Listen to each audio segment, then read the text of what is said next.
profile doesn't work, I'm going to just see if I can boot it from a MacWorks Plus diskette, which will then boot the MacWorks, Mac environments, and see if I can run a piece of Mac software.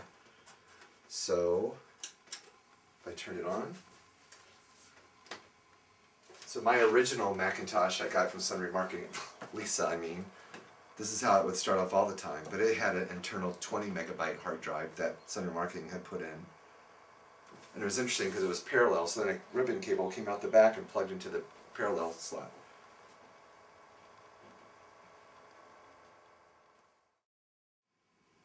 Oh, did it boot up?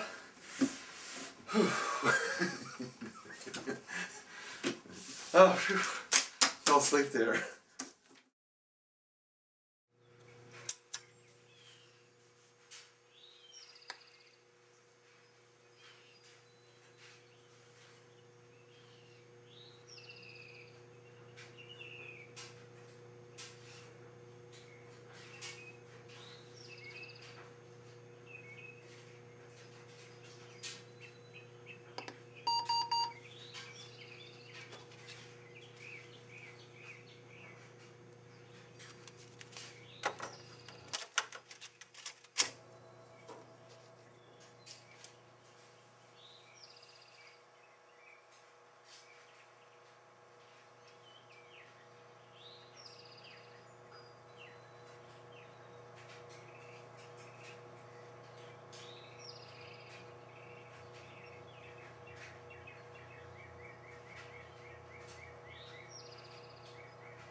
So take away a few megahertz from the Macintosh, throw in booting from a floppy, it's darn slow.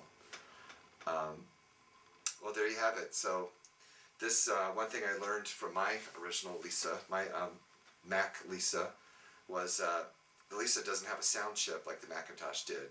So Infocom game, no problem. It doesn't have any sound really. It just has the ability to beep and so on. But a game I might like to play at the time is Dark Castle. Used lots of sound technology. Would crash it immediately. So Lisa would play games, but with MacWorks, but it would crash with anything addressing directly the sound chip. but any type of Mac application software ran just fine. So okay, I'm going to shut it off and then show you the inside. So I can... So one thing you can see about the mouse, it's a little bit different from the original Macintosh mouse, a thinner button here. So this is Apple's first mouse, the Lisa. Lisa's keyboard, like a big headphone jack at the time. I guess it's a RCA full size versus a mini RCA. And it had pull out cards here for reference. This is for the Lisa OS though.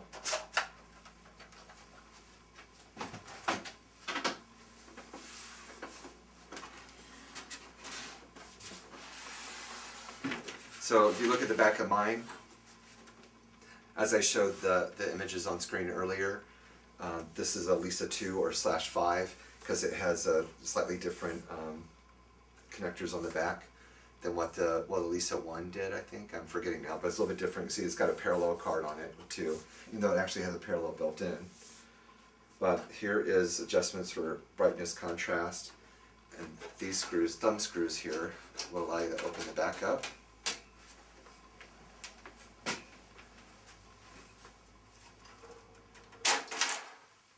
This will slide out. And again, you can see the power supply here. And here's the internal card cage, and this is pretty much the entire guts, other than tube assembly and some circuitry for that. But basically you have, this is the I/O board, and it's in good shape. The Lisa originally came with batteries here, and so one of its, I'm not sure if the previous owner or one of them finally removed these because they would corrode, and then these will slide out.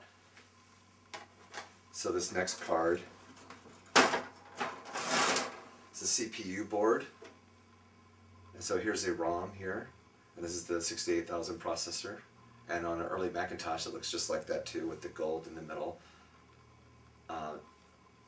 CMOS makers kind of stopped doing that. And then these are the two 512K RAM boards. Now it's time for a feature on a book.